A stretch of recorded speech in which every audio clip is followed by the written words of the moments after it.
है तो innocent people, जिसको कुछ भी नहीं जानता है, जैसे करप्शन करना है, जैसे क्या करना है, कोई गलती काम करना है, कुछ नहीं जानता है। तो 8 सिस्टर बोला है मैंने, तो ये ऑर्गेनिक का जो है वहाँ पे एग्रीकल्चर में ऑर्गेनिक का ज़्यादा वेजिटेबल्स और फ्रूट्स मिल जाती है। तो इसलिए वो सिक्किम को मोदी साहब ने कि ऑर्गेनिक हेडक्वार्टर्स तो मतलब अनाउंसमेंट किया है। नमस्कार दोस्तों, आप देख रहे हैं भारत न्यूज़ और मैं हूं आपका दोस्त KL राठौर। दोस्तों, जैसा कि आप जानते हैं कि हिंदुस्तान को एक समय में सोने की चिड़िया कहा जाता था। दोस्तों, क्या आप भूल गए हैं या आपको याद है क्यों कहा जाता था भारत को सोने की चिड़िया? दोस्तों, हमारा देश प्राकृतिक संपदाओं से भरा हुआ है। ईश्वर ने हमें हर चीज़ दी है, हमें अन्न भी दिया है, हमें जल भी दिया है, हमें वायु भी दी है।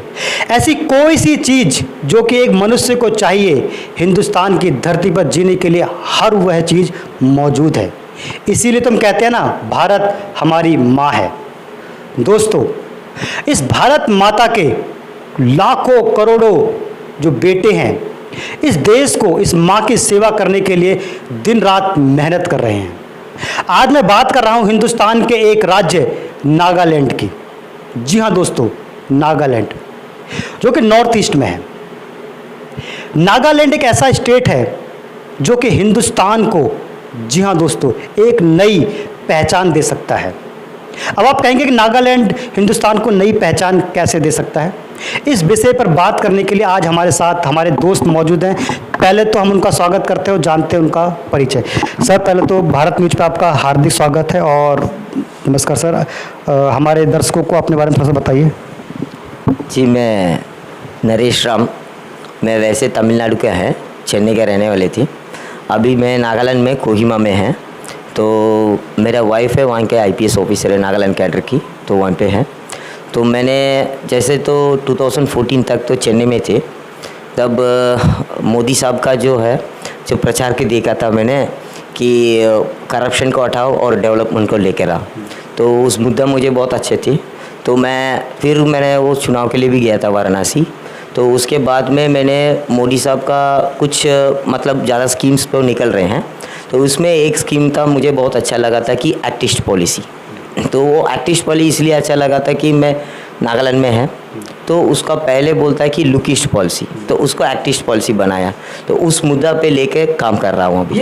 ये पॉलिसी क्या है, थोड़ा सा ब्रीफ करेंगे उसको? क्या है एक्चुअल पॉलिसी, हमारे दर्शकों को समझ में आए क्या है ये? जी बिल्कुल जी, एक्चुअली अगर former prime minister Narasimha Rao ji ने तो लुकिस्ट पॉलिसी बनाया था। इसको मतलब ये है कि जब हिंदुस्तान को जो इंडिपेंडेंस मिला है, तो हम लोग पूरा वेस्टर्न साइड जैसे पंजाब उस तरफ से हम लोग बहुत सारे डेवलपमेंट हुआ है। लेकिन नॉर्थ ईस्ट साइड में, पर्टिकुलरली ईस्टर्न साइड में, आप बंगाल भी देख सकती हैं और नॉर्थ ईस्ट आगे आसाम से आगे भी देख सकता है, वहाँ पे डेवलपमेंट ज़्यादा नहीं हुआ है और अभी तक भी। तो उसको डेवलपमेंट करने के लिए तो लुक ईस्ट पॉलिसी बनाया था। फिर लुक ईस्ट का मतलब ये होता है तो कि देखने का, पॉलिसी को देखो। तो मोदी साहब आने के बाद तो मुझे इसलिए अच्छा लगा कि देखने का क्या है, करने का है। तो इसलिए उन्होंने लुकिस्ट पॉलिसी को एक्टिस्ट पॉलिसी बनाया। तो वही है अभी उसके मुद्दा यही है कि एक्टिस्ट पॉलिसी पूरा नॉर्थ ईस्ट को डेवलपमेंट करेगा। डेवलपमेंट इन द सेंस तो कल्चरल, इकोनॉमिकल, एक्सेट्रा एक्सेट्रा। तो आप ये कह रहे हैं कि जो मोदी जी ने जो स्कीम को कन्वर्ट किया, उसके बाद से जो 7 सिस्टर्स है नॉर्थ ईस्ट में जहाँ हम बात कर रहे हैं, वहाँ पर डेवलपमेंट के काम शुरू हो जाएंगे, अभी कुछ हुआ भी है? जी, इसमें मैं एक चीज़ बताना चाहता हूँ कि हम लोग शुरू से बोलता है 7 सिस्टर्स नॉर्थ ईस्ट, लेकिन मैं अभी वो थोड़ा चेंज करना चाहते हैं उसमें। एक्चुअली हमने 8 सिस्टर्स है। तो 7 सिस्टर हम लोग तो वैसे आसाम से लेके मणिपुर, त्रिपुरा, मिज़ोरम, नागालैंड और कुछ बता देते हैं, मतलब इसके सारे में। लेकिन हम लोग एक स्टेट को भूल जाते हैं, उसके नाम सिक्किम है, वो भी नॉर्थ ईस्ट में आ रहा है। तो आज से हम लोग बताने के चालू करेगा कि 8 सिस्टर है। तो हाँ जी, मतलब 7 सिस्टर की जगह 8 सिस्टर कहा जाए, आप ऐसा कहते हैं? 8 सिस्टर्स जब हम बोलने का तो चालू कर रहा है, तो real fact of the development of north east तो पता लग जाएगा जी। तो जैसे जब से मोदी जी की सरकार 2014 में बनी है, और जैसा आपने बताया भी कि 2014 से ही आप खुद भी नागालैंड में जाकर के ग्राउंड ज़ीरो पर काम कर रहे हैं। वहाँ जो ट्राइबल से लोग हैं उनके साथ भी आपने लंबा समय बिताया है काम करने के लिए। क्या अनुभव रहा आपका वहाँ पर जब आप उन लोगों के बीच में जाते हैं, गाँव में जाते हैं, रूरल्स में जाते हैं, क्या अनुभव महसूस किया आपने? How to feel? जी, अगर सिंगल वर्ड में बताना है तो इनोसेंट पीपल, जिसको कुछ भी नहीं जानता है, जैसे करप्शन करना है, जैसे क्या करना है, कोई गलती काम करना है, कुछ नहीं जानता है, तो उन लोग अपने अपने खेती पे काम करेगा, अपने अपने घर में सो जाता है। बस उनको ये भी नहीं जानता है कि आगे मतलब जो मेनलैंड इंडिया कहता है वहाँ पे जो जितना डेवलपमेंट है, ये डेवलपमेंट क्यों हमको नहीं है, इतना भी नहीं पता था उन लोगों का। जब 2014 से लेकर तो अभी मोदी जी आने के बाद, प्रधानमंत्री बनने के बाद उन्होंने 2 बार भी आ चुके हैं हमारा स्टेट में, तब उन्होंने वहाँ का हाल देखा है। तो हाल देखने के बाद वो लुकिस्ट पॉलिसी को एक्टिस्ट पॉलिसी बनाया जी। जैसे क्योंकि 2014 में जब गवर्नमेंट्स बनी बीजेपी की और मोदी जी देश के प्रधानमंत्री बने, उन्होंने एक स्पेशली नॉर्थ ईस्ट के लिए मंत्रालय भी बनाया जी। आपको पता है, उस मंत्रालय को ये जिम्मेदारी दी गई कि भाई आप नॉर्थ ईस्ट को, चाहे आप उसको 7 सिस्टर कहिए या उसको 8 सिस्टर कहिए, उसके डेवलपमेंट के लिए मंत्रालय ने काफ़ी काम किया है। और जैसा मेरी जानकारी में है कि कल्चरली बहुत काम वहाँ पर हुआ है, कल्चर को प्रमोट करने के लिए काफ़ी सारी एक्टिविटीज़ वहाँ पर हुई हैं। रोज़गार के मुद्दे पर नागालैंड हो या नॉर्थ ईस्ट हो, आप किस तरीके से देखते हैं सरकार के जो स्टेप्स हैं वहाँ के लोगों को रोज़गार डेवलप करने के लिए? क्योंकि इस पूरे बीच में हमें बहुत ज़्यादा ये नज़र नहीं आया कि वहाँ इंडस्ट्रीज़ जो है वो वहाँ पर इस्टेब्लिश हुई हो, कि ऐसा क्या कारण है?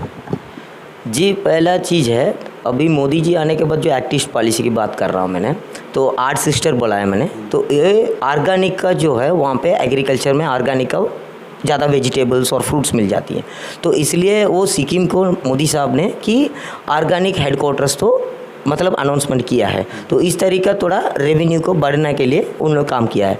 जैसे आपने कह रहा है कि बड़ा बड़ा इंडस्ट्रीज़ है, बड़ा बड़ा इंडस्ट्रीज़ बनाने के लिए अभी तो असम में है, बड़ा बड़ा इंडस्ट्रीज़ तो है, लेकिन मैं तो नागालैंड, पर्टिकुलरली मैं नागालैंड चैप्टर के बारे में बात करना चाहता हूँ कि लोगों की ज़्यादा तो जानकारी नहीं है नागालैंड के बारे में, इसलिए वहाँ पे बड़ा बड़ा इंडस्ट्री अभी तक नहीं आया है। लेकिन अभी हम लोग जो है वो नॉर्थ ईस्ट में जो particularly in my state Nagaland, तो एक्टिस्ट पॉलिसी मुद्दा लेके तो हम इसीलिए अभी काम चालू कर रहे हैं जी। तो क्या लगता है कि आने वाले समय में जो बड़ी बड़ी कंपनीज़ हैं वहाँ जाएंगी नागालैंड में? जी, हम तो पूरी तरीके कोशिश तो कर रहे हैं, बाकी तो भगवान की कृपा है। क्या मतलब जैसे कि आप बोल रहे कि आपको लगता है कि बड़ी बड़ी कंपनीज़ वहाँ जाएंगी, बिहाफ ऑफ सरकार से आप क्या चाहते हैं कि सरकार क्या स्टेप उठाए नागालैंड के लिए? यू मीन स्टेट और central government? Central government. Central government बहुत सारे चीज़ किया है, तो अभी तो फाइनेंस भी, फंड्स भी वगैरह भी डेवलपमेंट करने के लिए, और अभी नागालैंड में आप देखोगे कि सड़क भी बनाया है। पहला सड़क बिल्कुल ख़राब थे, अभी भी तो पूरा कंप्लीट नहीं हुआ, लेकिन पहले से दीमापुर से लेके अभी एक रास्ता बनाया कि म्यांमार पहुंचने तक, Dimapur, Kohima capital of Nagaland, fake district, फिर तो वहाँ पे बर्मा तक तो पहुँच रहा है। तो ये जब कनेक्शन होगा ये सड़क, तब आपको साउथ ईस्ट एशिया में म्यांमार हो, जैसे थाईलैंड हो, मलेशिया हो, आपको ट्रेडिंग सब कुछ चालू हो जाती है। तो वो सब काम चल रहा है। और जब बिजली तो इंडस्ट्रीज़, तो अब जैसे सवाल कहा था कि इंडस्ट्रीज़ आने का, तो आना है पहले ज़रूरी है तो पानी और बिजली। अभी बिजली पूरा गांव-गांव में पहुंच रहा है, तो ये सारे डेवलपमेंट तो केंद्रीय सरकार तो करता ही रह रहा है। स्टेट गवर्नमेंट को आप किस नज़रिए से देखते हैं कि स्टेट गवर्नमेंट, क्योंकि वहाँ पे बीजेपी के कोलैबोरेशन में सरकार चल रही है, तो आप सेटिस्फाइड हैं सरकार के काम से वहाँ पर? जी, 100% सेटिस्फाइड है। इसलिए सेटिस्फाइड है कि मैं वही बोल रहा हूँ, मैंने 2014, बिफोर 2014 एंड आफ्टर 2014, तो वो ईरा बोलता है, प्री हिस्ट्री पोस्ट हिस्ट्री कहता है, वैसे आपने ईरा बना सकते हैं। उसमें पर्टिकुलरली आफ्टर 2018 वहाँ पे बहुत सारे तो चेंज हो गया है। ये 2018 इसलिए मैं कह रहा हूँ कि जैसे आपने कहा रहा था कि हमारा जो स्टेट गवर्नमेंट में ओपोजिशन लेस गवर्नमेंट चल रहा है, जो इलेक्शन के टाइम में एनडीपीपी पार्टी और बीजेपी पार्टी ये दोनों मिलके चुनाव लड़े थे, वो सरकार बनाया। तो उसके बाद में हमको रेलवे ट्रैक बनाया। पहले रेलवे स्टेशन एक ही था दीमापुर, अभी तो रेलवे ट्रैक बन रहा है, तो उसको आपको लेके दीमापुर से लेके कोहिमा कैपिटल तक वो भी बन रहा है। और दूसरा चीज़ क्या है कि देखिए, नॉर्थ ईस्ट में सबसे बड़ा टफ यही है कि आप एक जगह से दूसरा जगह पहुंचने का, कि टाइम भी लगता है, खर्चा भी लगता है, कनेक्टिविटी की प्रॉब्लम है। कनेक्टिविटी के प्रॉब्लम है। तो उसमें अभी क्या है कि एक फ़्लाइट सर्विस लेकर आए, वैसे गुवाहाटी को दीमापुर इम्फॉल, तो दोनों की तरफ तो हफ्ते में 2 बार फ्लाइट चलता है, तो उड़ान सर्विस आया, तो वैसे वैसे इम्प्रूवमेंट हो गया जी। अच्छा, मेरा एक सवाल है यहाँ पर कि क्योंकि बहुत बार हम ये सुनते हैं कि जो नागालैंड के जो लोग हैं वो भारत सरकार को सपोर्ट नहीं करते डेवलपमेंट के पॉइंट पे। इस पे आपका क्या नज़रिया है, क्योंकि आपने ग्राउंड पर वहाँ 4-5 साल दिए हैं, काम किया है। जी, मैं पूरा 8 साल काम किए हैं वहाँ पे। ये तो बिल्कुल गलत बात है। नागालैंड जनता है, पहले एक चीज़ बता देता हूँ, मैं वैसे साउथ से आ रहा हूँ, तमिलनाडु से आ रहे हैं। वहाँ का जो पुलिस फोर्स में अभी तक मैंने ये नहीं देखा कि जय हिंद बोल के, लेकिन नागालैंड में ये कल्चर होता है, पुलिस फोर्स में जय हिंद बोलता है, उसके मतलब तो बिल्कुल तो सपोर्ट कर रही हैं जी। आप बोल रहे हैं कि भारत सरकार की पॉलिसीज़ को, भारत सरकार को नागालैंड की जो जनता है वो सपोर्ट करती है। मान लीजिए कि अगर वहाँ पर इंडस्ट्री डेवलपमेंट होनी शुरू हो जाए, बड़े बड़े जो उद्योगपतिज़ हैं वो नागालैंड में जाकर के कंपनीज इस्टेब्लिश करें, जिससे कि हमें पता है कि वहाँ के लोगों को रोज़गार भी मिलेगा, क्या वहाँ के लोकल जो पॉलिटिशियंस हैं, जो लोकल जो लीडर्स हैं या जो वहाँ की जनता है वो सपोर्ट करेगी उनको? जी, इसलिए मैंने एक इनिशिएटिव लिया है 2018 के बाद में, वो इनिशिएटिव मैंने लिया है। पहला वहाँ की प्रॉब्लम, वहाँ की नहीं है, हर जगह पे यही प्रॉब्लम होती है कि पहले आपने जनता को तो अंडरस्टैंड लेकर आना पड़ेगा, क्योंकि जब तुरंत एक इंडस्ट्री आ रहा है, जिस स्टेट है वर्जिन स्टेट, तो वहाँ पे आप इंडस्ट्री लेके आना, पहले तो आप बातचीत करना पड़ेगा लोग से, जनता से। तो वो लोग से मैंने पहले बात कर चुकी हैं और लोग ने मेरे को पूरे सपोर्ट दिया है। तो ऐसा सपोर्ट दिया है कि वर्बल नहीं है, तो रिटर्न में भी दिया है।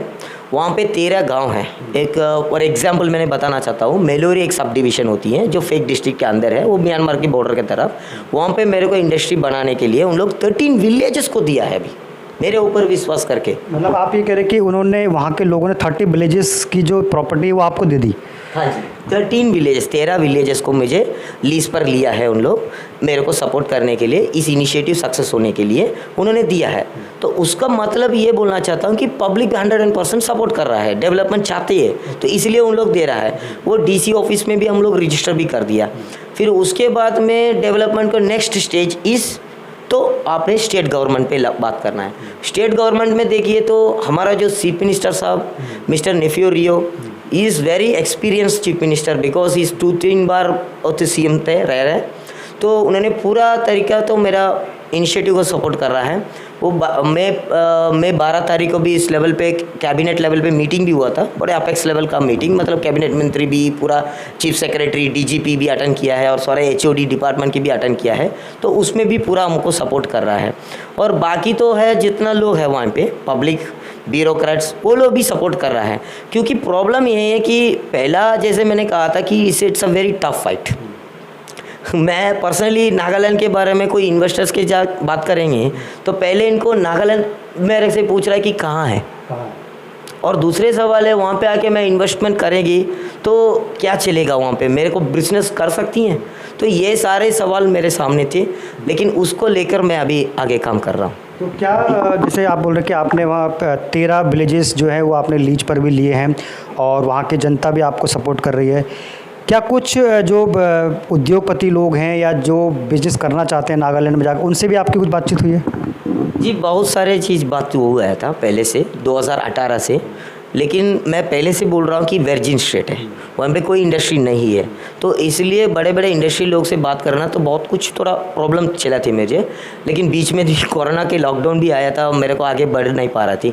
लेकिन अभी तो मैं क्या किया, मैं अभी कॉन्फिडेंशियल है तो इसलिए मैं नाम नहीं बोलना चाहती हूँ, लेकिन एक बड़ा आदमी है इंडस्ट्री, सबसे इंडिया में सबको जानकारी है, वो इज़ रियली इन द मुद्दा है जी, ग्रोथ विथ गुडनेस। वो बंदा ने अभी अप्रोच किया है, उनसे बातचीत कर दिया है। तो वो मेरा जो बात अभी लेकर, और स्टेट गवर्नमेंट की सपोर्ट भी है और पब्लिक का भी सपोर्ट है, तो उनसे बातचीत हो रहा है। वो 90% प्लस वो क्लियर हो चुका है, उन लोग इन्वेस्ट करने के अभी आते हैं।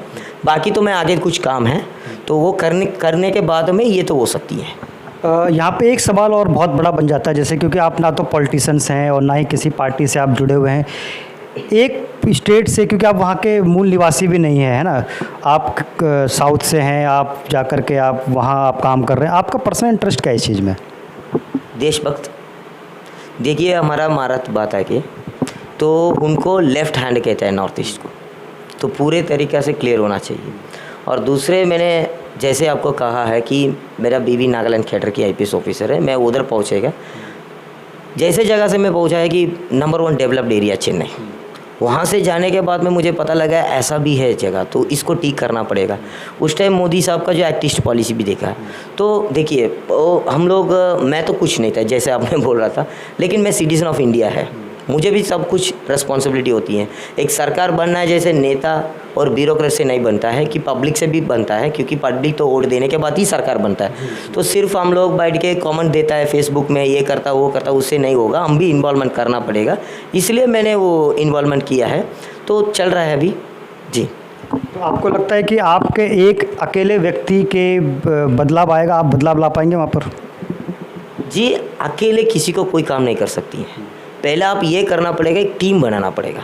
वो टीम मैंने बनाया और टीम के साथ में गया है और टीम के साथ में काम कर रहा है, और टीम के साथ में मैं जीतेंगे भी। अच्छा, तो डॉक्टर साहब, हमारे चैनल के माध्यम से आप भारत सरकार को यहाँ से क्या अपील करना चाहेंगे? मोदी जी को अगर आपने कुछ मैसेज देना है तो क्या देंगे आप? जी, पहला मोदी साहब को मैसेज देने तक तो बड़े आदमी में नहीं हूँ, पर लेकिन एक रिक्वेस्ट कर सकता है थ्रू यूर चैनल। सर जी, ये काम अगर होगा तो साहब को बहुत ज़्यादा ही जानता है, मैं तो बच्चे हैं, ये अगर काम होता है नॉर्थ ईस्ट पे डेवलपमेंट होगा है। नागालैंड में 2 प्रॉब्लम है, सिर्फ 2 ही प्रॉब्लम है।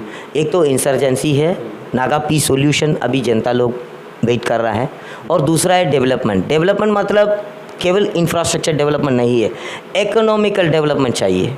इकोनॉमिकल कॉरिडोर खुलना चाहिए, तब वो होता है, तभी आगे इंफ्रास्ट्रक्चर डेवलपमेंट भी आएगा, ये भी आएगा। यही यंगस्टर्स अभी चाहिए। तो दूसरी बात है, ये नागालैंड को स्ट्रेटेजिकल लोकेशन ऐसा जगह है कि वहाँ पे आप ये इंडस्ट्री का सक्सेस करोगे। भारत साउथ ईस्ट एशिया से इकोनॉमिकल रिलेशनशिप जैसे ट्रेडिंग कर सकती हैं, उसमें सरकार भी बहुत प्रॉफिट हो जाता है, जनता के भी होता है और डेवलपमेंट भी आता है। तो ये रिक्वेस्ट मैं अभी मोदी साहब को रखा हूँ आपके माध्यम से कि ये थोड़ा सपोर्ट कर ले। बहुत बहुत धन्यवाद दोस्तों। ये डॉक्टर साहब थे जो कि नागालैंड स्टेट में पिछले 7-8 सालों से काम कर रहे हैं, सेवा कर रहे हैं, और एक देशभक्त होने के नाते ये देश से और मोदी जी से ये प्रार्थना कर रहे हैं कि किसी भी तरीके से नागालैंड में इंडस्ट्रीज़ को डेवलप किया जाए, जिससे कि वहाँ के लोगों को भी रोज़गार मिल पाए। डॉक्टर साहब, आपने हमें समय दिया, इसके लिए बहुत बहुत धन्यवाद। नमस्ते।